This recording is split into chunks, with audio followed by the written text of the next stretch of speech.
Student, ये BA second year का social anthropology का ई क्लास है। आज हम अपने पिछले ही वीडियो में हमने इंट्रोडक्शन ऑफ सोशल एंथ्रोपोलॉजी की बात की थी। उसी टॉपिक को आज कंटिन्यू करेंगे और हम आज बात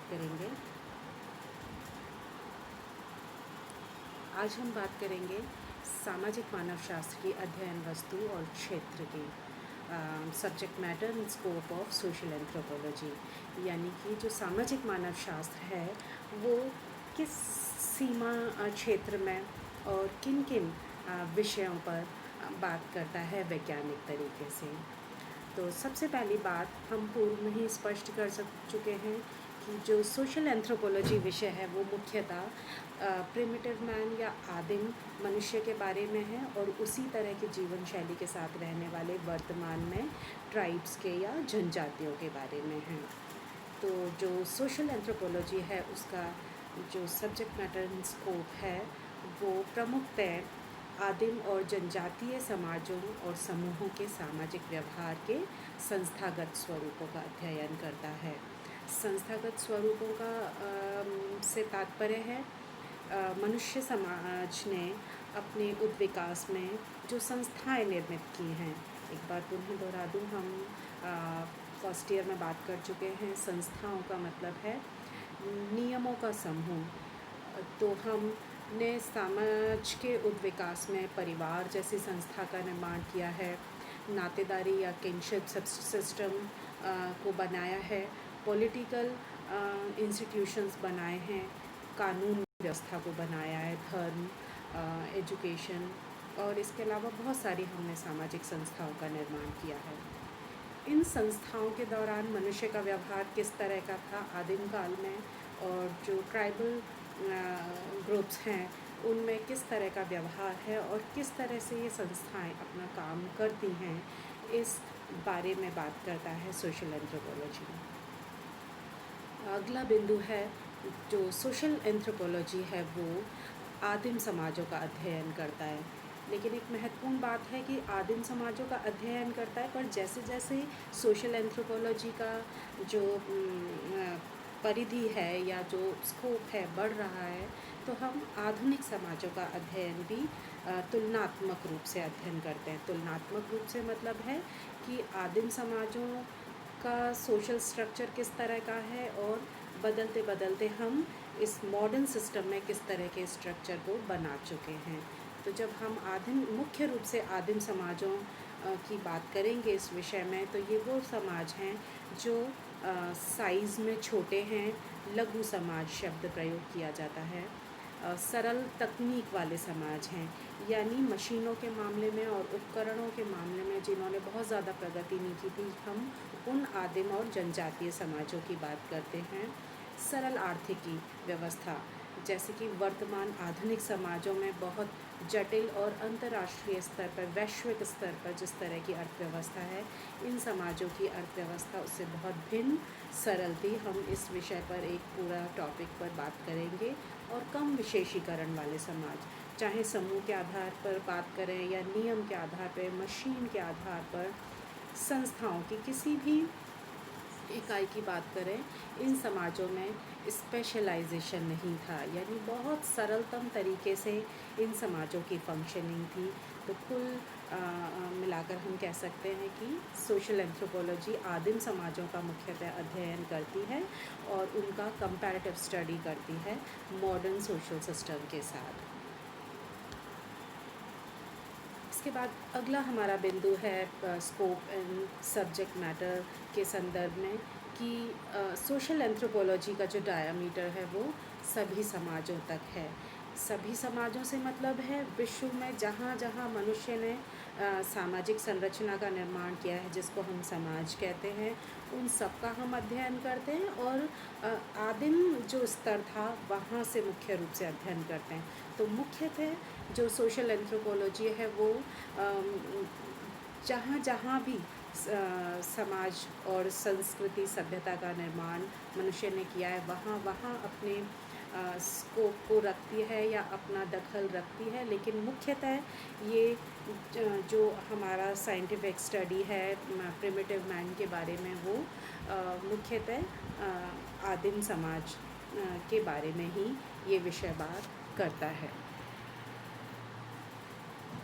इसी के साथ हम आगे बढ़ें तो जब हम सभी आदिम समाजों के अध्ययन की बात करते हैं सामाजिक मानव शास्त्र में, तो भौगोलिक रूप से ये विषय विस्तृत है। यानी विश्व में जहाँ जहाँ भी मनुष्य ने समाज का निर्माण प्रारंभ किया, हम उन सभी आदिम समाजों की बात इस विषय के अंतर्गत करते हैं।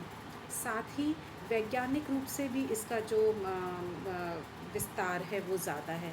वैज्ञानिक रूप से विस्तार ज़्यादा है का मतलब ये है कि जब हम विश्व भर के आदिम समाजों और उनके सब पार्ट्स उप समाजों की बात करते हैं तो ये बहुपक्षीय अध्ययन होगा। बहुपक्षीय अध्ययन का मतलब है कि हम उसकी सामाजिक संरचना को भी समझेंगे। सामाजिक संरचना का जो पॉलिटिकल एंगल है उस दृष्टि से भी देखेंगे, या किसी भी सामाजिक संस्था के निर्माण में जो उसका आर्थिक पक्ष है, उसका कल्चरल जो बैकग्राउंड है, सांस्कृतिक जो पक्ष है, उन सभी महत्वपूर्ण पक्षों को ध्यान में रखकर हम विश्व समाज के आदिम समाजों का अध्ययन इसके अंतर्गत करते हैं।